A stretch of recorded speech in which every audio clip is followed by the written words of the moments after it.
இறை இயேசுவில் பிரியமுள்ள மாதா தொலைக்காட்சியின் அனைத்து நிகழ்ச்சிகளையும் ஆவலோடு பார்த்து கொண்டிருக்கிற அன்பு நேயர்கள் அனைவருக்கும் இனிய இரவு வணக்கம். இந்த நாள் உங்களுக்கு ஒரு இனிய நாளாக அமைந்திருக்கும் என்று நினைக்கிறேன். என்றும் ஓர் அருமையான சிந்தனையைத்தான் நான் உங்களோடு பகிர்ந்து கொள்ள ஆசைப்படுகிறேன். கடவுளால் படைக்கப்பட்ட நாம் ஒவ்வொருவரும் உண்மையுள்ளவர்களாக, நேர்மையுள்ளவர்களாக வாழ வேண்டும் என்றுதான் விரும்புகிறோம். நாம் எவ்வளவோ முயற்சிகள் எடுத்தும் நாம் விரும்புவதை நம்மால் வாழ முடிவதில்லை. அதற்கு சற்று எதிர்மாறான வாழ்க்கையைத்தான் நாம் வாழ்ந்து கொண்டிருக்கிறோம். நாம் வாழ்வில் உண்மையுள்ளவர்களாய் நடந்தால் நிச்சயம் நம் வாழ்வில் நல்லது நடக்கும் என்று நம்புவோம். உண்மையை பேசி உண்மையாக வாழும்போது தன்னம்பிக்கையும் செயல்திறனும் மேலோங்கி விளங்கும் என்று உளவியலாளர்கள் கூறுகின்றார்கள். மேலும் ஜெஸ்ஸே என்பவர் உண்மையை மட்டும் பேசுவதற்கு அதிக ஞாபக சக்தி தேவையில்லை என்று குறிப்பிடுகிறார். நாம் உண்மையாயிருக்க வேண்டிய விஷயங்கள் நிறைய உள்ளன. நாம் எதிலெல்லாம் உண்மையாயிருக்கிறோம் என்று யோசித்து பார்க்கவே இன்றைய நிகழ்வு நம்மை அன்போடு அழைக்கிறது. நம்மிடம் கொடுக்கப்படும் பொறுப்புகளுக்கு நாம் உண்மையுள்ளவர்களாய் இருக்கிறோமா? நம்மிடம் ஒப்படைக்கப்பட்டுள்ள பணத்திற்கு நாம் உண்மையுள்ளவர்களாய் இருக்கிறோமா? நம்மிடம் யாராவது ரகசியமாக கூறியவற்றில் உண்மையுள்ளவர்களாய் இருக்கிறோமா என்ற கேள்விகளையெல்லாம் நமக்குள்ளே கேட்டு பார்த்து அதற்கான பதில்களை தேட ஆரம்பிப்போம். யாம் மெய்யாக கண்டவற்றுள் இல்லை என தோன்றும் வாய்மையின் நல்ல பிற என்கிறது திருக்குறள். நாம் ஆராய்ந்து கண்டவற்றுள் பொய் சொல்லாமை போன்ற நல்லது ஒன்றை கண்டதில்லை என்று உரைக்கிறார் வள்ளுவ பெருந்தகை. அதிவேகமாக வளர்ந்து வரும் நவீன உலகில் அதைவிட வேகமாக குற்றங்களும் உண்மைத்தன்மையும் குறைந்து கொண்டே இருக்கின்றன. நம்மிடையே உண்மை இருந்திருக்குமாயின் நமது உள்ளமும் வாழும் உலகமும் முழு வளர்ச்சி பெற்றிருக்கும். ஆனால் இன்றைய காலகட்டத்தில் நமது எண்ணங்கள் குறுகுவது போல நமது உண்மைத்தன்மையும் குறைந்து கொண்டே வருகின்றது என்றே சொல்ல வேண்டும். இத்தகைய உண்மைத்தன்மை குறைவதற்கு நாம் காரணமாய் இல்லாதவாறு பார்த்து கொள்வோம். நாம் எதிலும் உண்மையாக இல்லை என்றால் நம்மிடம் பொறுப்புகளை கொடுக்க யாரும் முன்வர மாட்டார்கள் என்பதை உணர்ந்து கொண்டு செயல்படுவோம். உறவுகள் இல்லையெனில் உலகமே இல்லை என்று சொல்லும்போது இந்த உறவுகள் நம்மில் நிலைக்க உண்மை அவற்றின் மூலைக்கல்லாக இருந்து உறுதியூட்டுகின்றது என்பதில் எந்தவித ஐயமும் இல்லை என்பதை உணர்ந்தவர்களாய் வாழ நம்மை பயிற்றுவிப்போம். ஒரு நாட்டில் ஒரே காலகட்டத்தில் 2 புலவர்கள் வாழ்ந்து வந்தனர். அவர்களில் ஒருவர் எது உண்மை எது பொய் என்பதை வெளிப்படையாக பேசக்கூடியவர், எதையுமே பூசி மெழுகாதவர், ஒரு நிலைப்பாட்டை கொண்டிருப்பவர். அந்த நாட்டு அரசன் செய்வதை கூட சரி என்றால் சரி எனவும் தவறு என்றால் தவறு எனவும் சுட்டி காண்பிப்பவர். இதன் காரணமாக அரசன் அவரை வெறுத்தான். மற்றொரு புலவர் அரசனிடம் எந்நேரமும் முகஸ்துதி செய்து அரசனை பற்றி போற்றி புகழ்ந்து பாடுவதையே தனது வழக்கமாகவும் தொழிலாகவும் கொண்டிருந்தார். இதன் காரணமாக அரசன் அவருக்கு ஏராளமான செல்வங்களையும் பரிசுகளையும் வாரி வாரி வழங்கிக் கொண்டே இருந்தார். ஒருமுறை அரசனை எப்பொழுதும் ஸ்துதி பாடக்கூடிய புலவர் எப்பொழுதும் உண்மையை மட்டுமே சொல்லக்கூடிய புலவரை பார்க்க வந்திருந்தார். வறுமையில் வாடிய அந்த புலவர் பருப்பு உண்டு கொண்டிருந்தார். அதை பார்த்த அந்த பணக்கார புலவர், நீ அரசனை புகழ்ந்து வாழ கற்றுக்கொண்டால் இந்த மாதிரி பருப்பை உண்ண வேண்டிய அவசியம் இருக்காது என்று சொல்ல, உடனே அந்த புலவர், நீ இந்த மாதிரி பருப்பை உண்ண கற்றுக்கொண்டால் அரசனுக்கு ஜால்ரா போட வேண்டிய அவசியமே இருக்காது என்றாராம். எப்போது நாம் உண்மைக்காகவும் நீதிக்காகவும் வாழ்கின்ற மனிதர்களாக இருக்கின்றோமோ அப்போது நாமும் வெறுக்கப்படுவோம். ஆனால் அதற்காக நாம் நமது உண்மைத்தன்மையை இழந்து விடாதவாறு பார்த்து கொள்வோம். நாம் உண்மையுள்ளவர்களாய் இருக்கும்போது ஆண்டவர் நம்மோடு பயணிப்பார் என்பதை உணர்ந்து கொள்வோம். இன்றைய தினத்தை எடுத்துக்கொள்வோம். இந்த நாள் முழுவதும் நாம் உண்மையுள்ளவர்களாய் வாழ்ந்தோமா என்று யோசித்து பார்ப்போம். மேலும் இந்த நாளில் நமது செயல்பாடுகள் எப்படிப்பட்டதாக இருந்தது என்று நம்மையே நாம் கேட்டு பார்ப்போம்.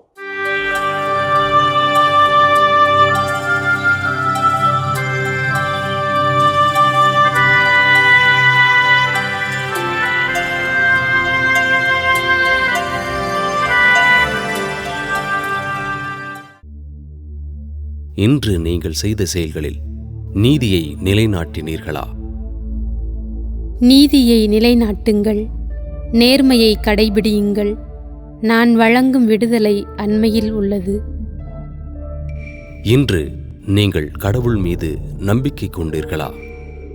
விழிப்பாயிருங்கள், நம்பிக்கையில் நிலைத்திருங்கள், துணிவுடன் நடந்து கொள்ளுங்கள், வலிமையுடன் செயல்படுங்கள். இன்று நீங்கள் செய்த செயல்களை நல்ல மனதோடு செய்தீர்களா?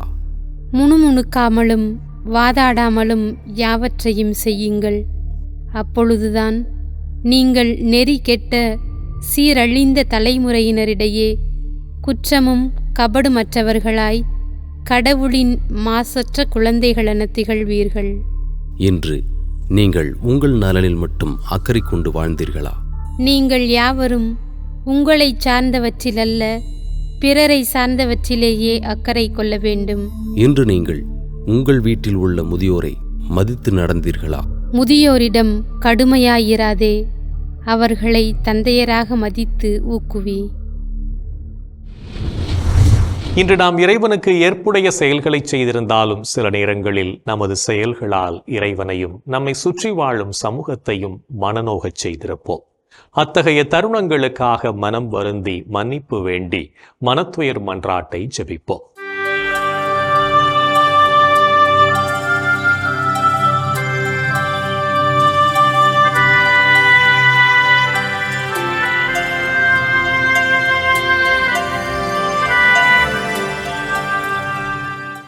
எல்லாம் வல்ல இறைவனிடமும் சகோதர சகோதரிகளே உங்களிடமும் நான் பாவி என ஏற்றுக்கொள்கிறேன். ஏனெனில் என் சிந்தனையாலும் சொல்லாலும் செயலாலும் கடமையில் தவறியதாலும் பாவங்கள் பல செய்தேன். என் பாவமே, என் பாவமே, என் பெரும் பாவமே.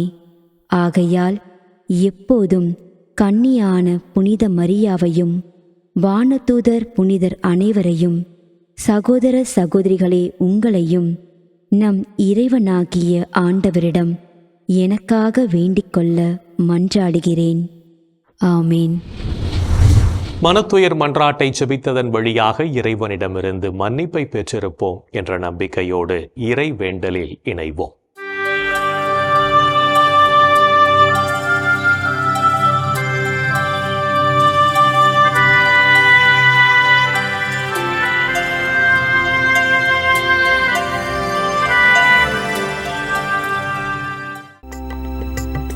இறைவா இறைவா எமக்கு துணை புரிய வாரும். ஆண்டவரே எமக்கு துணை புரிய விரைந்து வாரும். தந்தைக்கும் மகனுக்கும் தூய ஆவியாருக்கும் மாட்சி உண்டாவதாக. தொடக்கத்தில் இருந்தது போல் இப்பொழுதும் எப்பொழுதும் என்றென்றும் இருப்பதாக. ஆமென். இறைவா இன்னுடல்வும் பாதுகாப்பில் நிலைத்திருக்கும். இறைவா என்னுடலும் பாதுகாப்பில் நிலைத்திருக்கும். இறைவா என்னை காத்தருள்வே, உம்மிடம் நான் அடைக்கலம் புகுந்துள்ளே.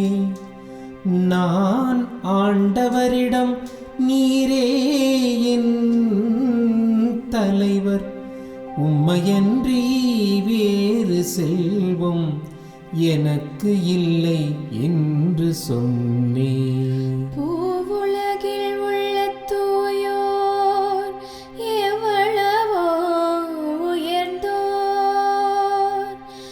அவர்களோடு இருப்பதே எனக்கு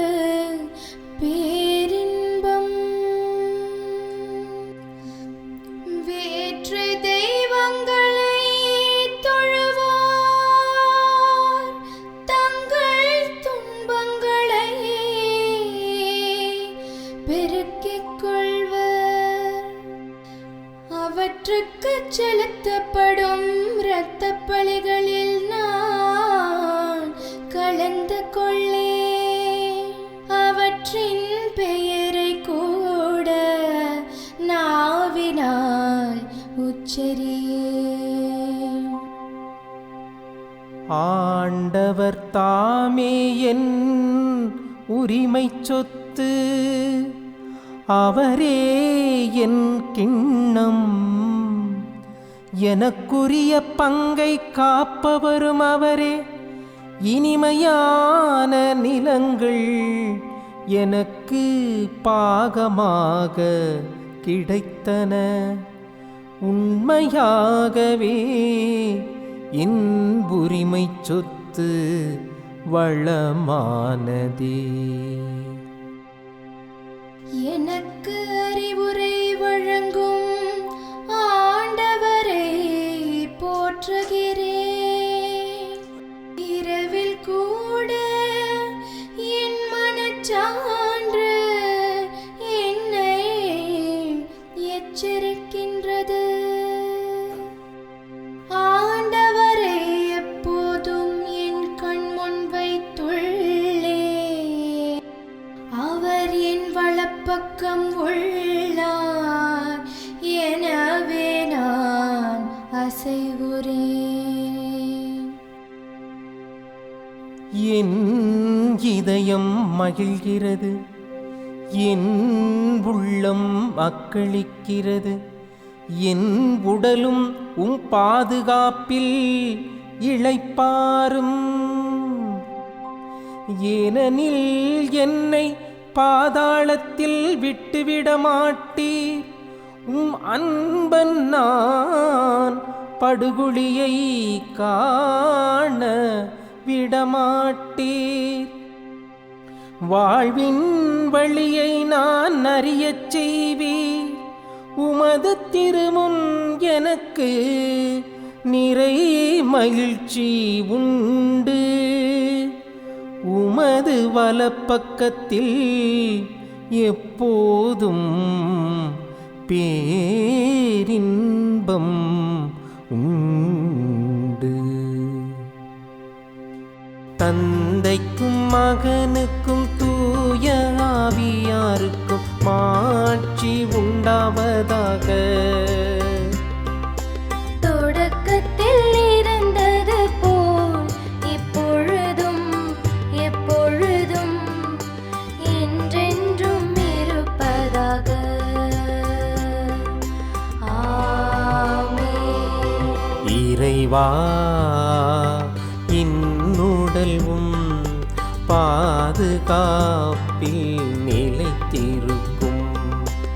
இறைவா, என்னுடலும் பாதுகாப்பில் நிலைத்திருக்கும்.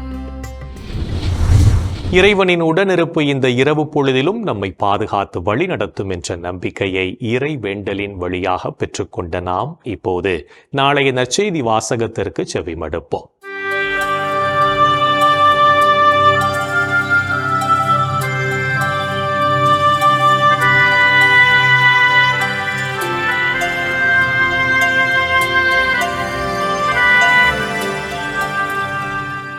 நாளைய திருப்பலி வாசகங்கள். முதல் வாசகம் இறைவாக்கினர் எசேக்கியேல் நூலிலிருந்து வாசகம். அதிகாரம் 16, இறைவார்த்தைகள் 1 முதல் 15, 60 மற்றும் 63 முடிய. பதிலுரை பாடல் எசாயா 12, இறைவார்த்தைகள் 2 முதல் 6 முடிய. மத்தேயு எழுதிய தூய நற்செய்தியிலிருந்து வாசகம். அதிகாரம் 19, இறைவார்த்தைகள் 3 முதல் 12 முடிய. அக்காலத்தில் பரிசேயர் அவரை அணுகி அவரை சோதிக்கும் நோக்குடன், ஒருவர் தம் மனைவியை எக்காரணத்திற்காவது விலக்கிவிடுவது முறையா என்று கேட்டனர். அவர் மறுமொழியாக, படைத்தவர் தொடக்கத்திலேயே ஆணும் பெண்ணுமாக அவர்களை படைத்தார் என்று நீங்கள் வாசித்ததில்லையா என்று கேட்டார். மேலும் அவர், இதனால் கணவன் தன் தாய் தந்தையை விட்டுவிட்டு தன் மனைவியுடன் ஒன்றித்திருப்பான், இருவரும் ஒரே உடலாய் இருப்பர் இனி அவர்கள் இருவர் அல்லர், ஒரே உடல். எனவே கடவுள் இணைத்ததை மனிதர் பிரிக்காதிருக்கட்டும் என்றார். அவர்கள் அவரிடம், அப்படியானால் மணமுறிவு சீட்டை கொடுத்து மனைவியை விலக்கிவிடலாம் என்று மோசே கட்டளையிட்டது ஏன் என்று கேட்டார்கள்.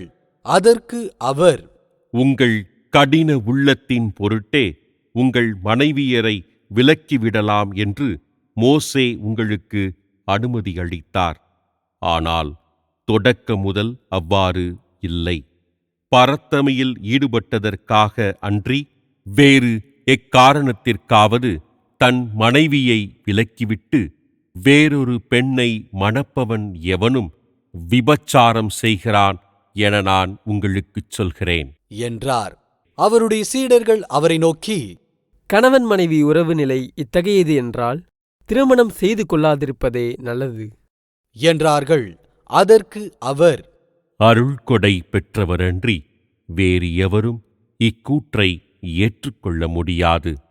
சிலர் பிறவியிலேயே மன உறவு கொள்ள முடியாதோராய் இருக்கின்றனர். வேறு சிலர் மனிதரால் அந்நிலைக்கு ஆளாக்கப்படுகின்றனர். மற்றும் சிலர் விண்ணரசின் பொருட்டு அந்நிலைக்கு தம்மையே ஆளாக்கிக் கொள்கின்றனர். இதை ஏற்றுக்கொள்ளக்கூடியவர் ஏற்றுக்கொள்ளட்டும் என்றார். ஆண்டவரின் அருள்வாக்கு. கிறிஸ்துவே உமக்கு புகழ். ஆண்டவரே, உம் கையில் என் உயிரை ஒப்படைக்கின்றேன். ஆண்டவரே, உம் கையில் என் உயிரை ஒப்படைக்கின்றேன். உண்மையின் ஆண்டவராகிய கடவுளே, எம்மை மீட்டவர் நீரே. ஆண்டவரே, உம் கையில் என் உயிரை ஒப்படைக்கின்றேன். தந்தைக்கும் மகனுக்கும் தூய ஆவியாருக்கும் மாட்சி உண்டாவதாக. ஆண்டவரே, உம் கையில் என் உயிரை ஒப்படைக்கின்றேன். அன்றாடம் நாம் கடவுளின் இரக்கத்தை உணர்ந்து வாழவும் அவர் காட்டும் பாதையில் பயணத்தை தொடரவும் அழைப்பு விடுக்கும் இயேசுவின் குரலுக்கு செவிமடுத்து வாழ்வோம் என்ற சிந்தனையோடு சிமியோன் பாடலில் இணைவோம்.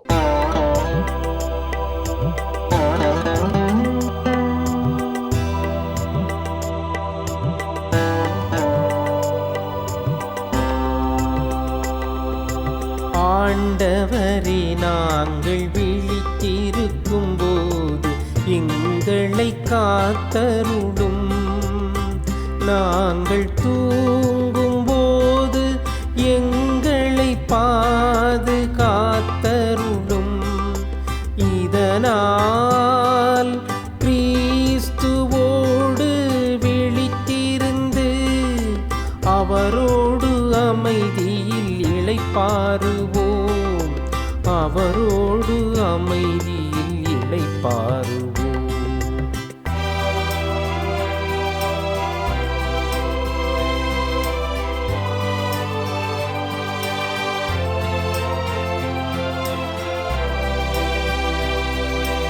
ஆண்டவரே, உமது சொற்படி உமது அடியான் என்னை இப்போது அமைதியுடன் போகச் செய்கிறீர்.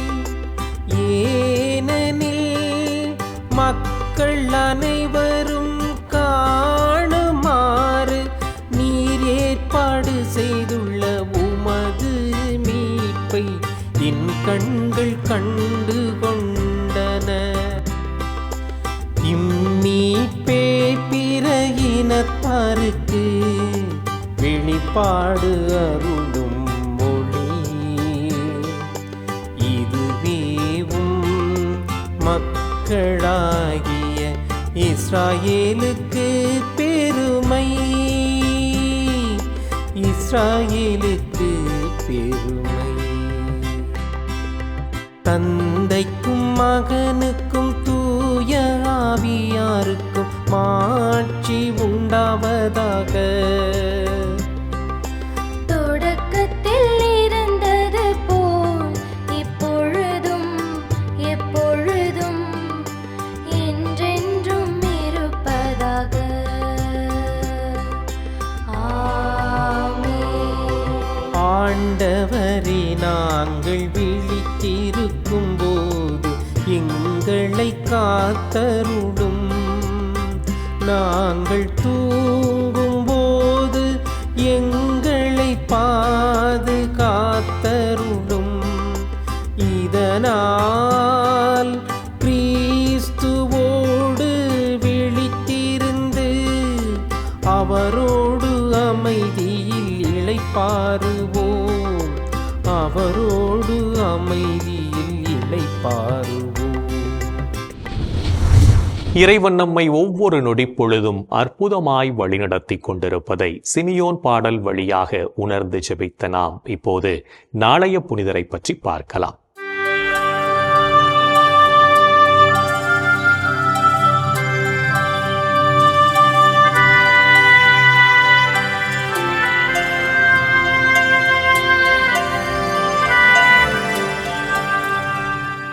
ஆகஸ்ட் 14 புனித மேக்சிமிலியான் கோல்ஃபே. போலந்து நாட்டில் வாழ்ந்த ஜூலியன் மரியா கோல்ஃபே பெற்றோருக்கு கிபி 1894ஆம் ஆண்டு ஜனவரி மாதம் 8ஆம் நாள் பிறந்தார் மேக்சிமிலியான் கோல்ஃபே. ரெய்மன் என்ற இயற்பெயரினை கொண்ட இவர் சிறுவயது முதல் கீழ்ப்படிதலோடும் இறைபக்தியோடும் வளர்ந்தார். தனி அறையில் ஜெபித்துக் கொண்டிருந்த மேக்சிமிலியானுக்கு காட்சியளித்த புனித மரியன்னை வெண்மை மற்றும் சிவப்பு நிறத்திலான 2 கிரீடங்களை காண்பித்து, வெண்மையான நிறம் தூய்மையான வாழ்வினையும், சிவப்பு நிறம் மறைசாட்சிக்குரிய வாழ்வினையும் குறிப்பதாக கூறி, எது உமக்கு வேண்டும் என்று கேட்க மேக்சிமிலியான் 2ஐயும் எனக்கு தாருங்கள் என்று தாழ்ச்சியோடு கூறினார். தனது வாழ்வினை இறைவனுக்கு அர்ப்பணிக்க விரும்பிய மேக்சிமிலியான் பிரான்சிஸ்கன் துறவர சபையில் சேர்ந்து கிபி 1911ஆம் ஆண்டு தனது முதல் வார்த்தை பாட்டினை கொடுத்தார்.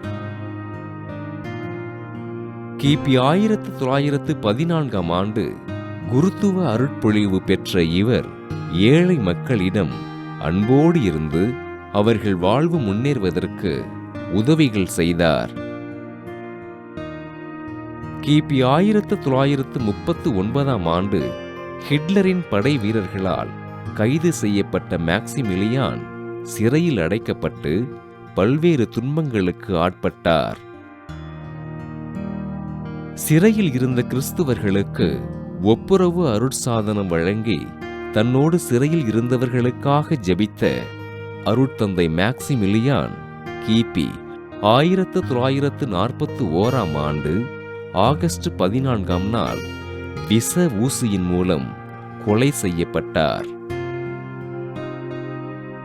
மரியன்னையிடமும் ஆண்டவர் இயேசுவிடமும் விசுவாசத்தோடு இருந்து மக்களின் பாவங்களுக்காக ஜெபித்து வாழ்ந்த அருட்தந்தை மேக்சிமிலியானை திருத்தந்தை 2ஆம் ஜான்பால் 1982ஆம் ஆண்டு அக்டோபர் மாதம் 10ஆம் நாள் புனிதராக உயர்த்தி போதை மருந்துக்கு அடிமையானவர்களுக்கு பாதுகாவலராக அறிவித்தார். புனித மேக்சிமிலியான் திருவிழாவினை கொண்டாடுகிற நாம் போதைக்கு அடிமையானவர்கள் விடுதலை பெற்று நல்வாழ்வினை வாழ்வதற்காக ஆண்டவர் இயேசுவிடம் ஜெபிப்போம். புனிதர்கள் ஒவ்வொருவரும் தங்களது வாழ்க்கையின் மூலம் இறைவனுக்கு சான்று பகர்ந்து வாழ்ந்தவர்கள் என்பதை உணர்ந்தவர்களாய் நாமும் அவர்கள் வழியில் வாழ்ந்து இறை வழியில் பயணிப்போம் என்ற நம்பிக்கையோடு நாளைய தினம் நாம் நம்மிடமுள்ள குறைகளை தவிர்த்து நிறைகளை வளர்த்து கொள்ள முயற்சி செய்வோம். என் அன்பு சகோதரனே, சகோதரியே, இந்த அற்புதமான நாளிலே கடவுள் நம்மை எப்படியெல்லாம் ஆசீர்வதித்திருக்கிறார். நமக்கு மகிழ்ச்சியை, சந்தோஷத்தை, சமாதானத்தை நமக்கு அள்ளி கொடுத்திருக்கிறார். அந்த ஆண்டவரை நாம் போற்றி புகழ்வோம். இந்த நாளிலே குறிப்பாக துன்புறும் நம் கிறிஸ்தவ சகோதரனுக்காக, சகோதரிகளுக்காக நாம் ஜெபிப்போம். எங்கள் அன்பை உருவான இயேசு ஆண்டவரே, இதோ என்னை குறித்து நீங்கள் சான்று பகர்கின்ற பொழுது, சாட்சி சொல்கின்ற பொழுது உங்களை அடித்து நொறுக்குவார்கள், துன்புறுத்துவார்கள் என்றெல்லாம் நீர் எங்களுக்கு இறைவார்த்தை சொல்லியிருக்கிறீர் ஆண்டவரே. இயேசு, இந்த தினத்திலே இதோ எம் தாய் நாட்டிலும் பல நாடுகளிலும் கிறிஸ்தவ மக்கள் உமக்கு சாட்சிகள் என்ற ஒரே காரணத்திற்காக பலவிதமான துன்பங்களுக்கு ஆட்படுத்தப்பட்டிருக்கிறார்கள். அவர்கள் அநியாயமாக கொன்று வீழ்த்தப்பட்டிருக்கிறார்கள். இதோ எம் கிறிஸ்தவ சகோதரனுடைய ரத்தம் இந்த மண்ணிலே இன்றைக்கும் கொட்டி கொண்டிருக்கிறது ஆண்டவரே.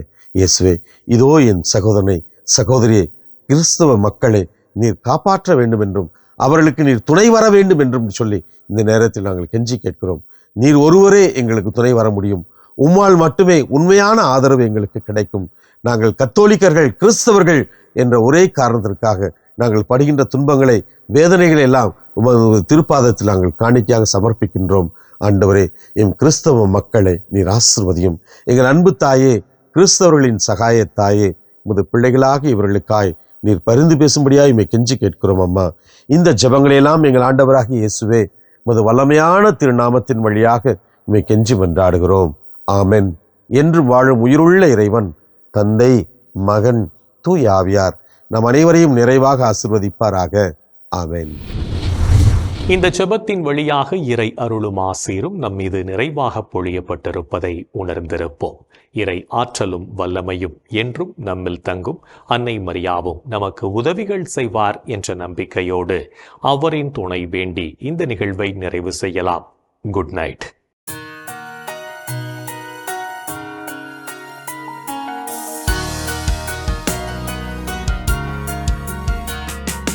வானகம் ஆளும் அரசி வாழ்க,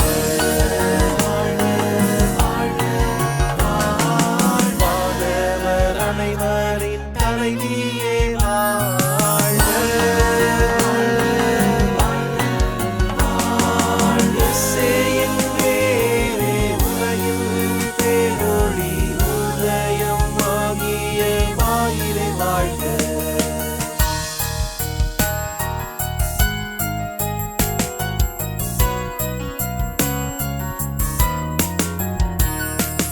மாட்சி மிகுந்த கண்ணியே மகிழ்க, மகிழ்க, ஆட்சி தகைமையின் தாயே மகிழ்க, மகிழ்க, எழில் மிகு நாயகி இயேசுவை வேண்டி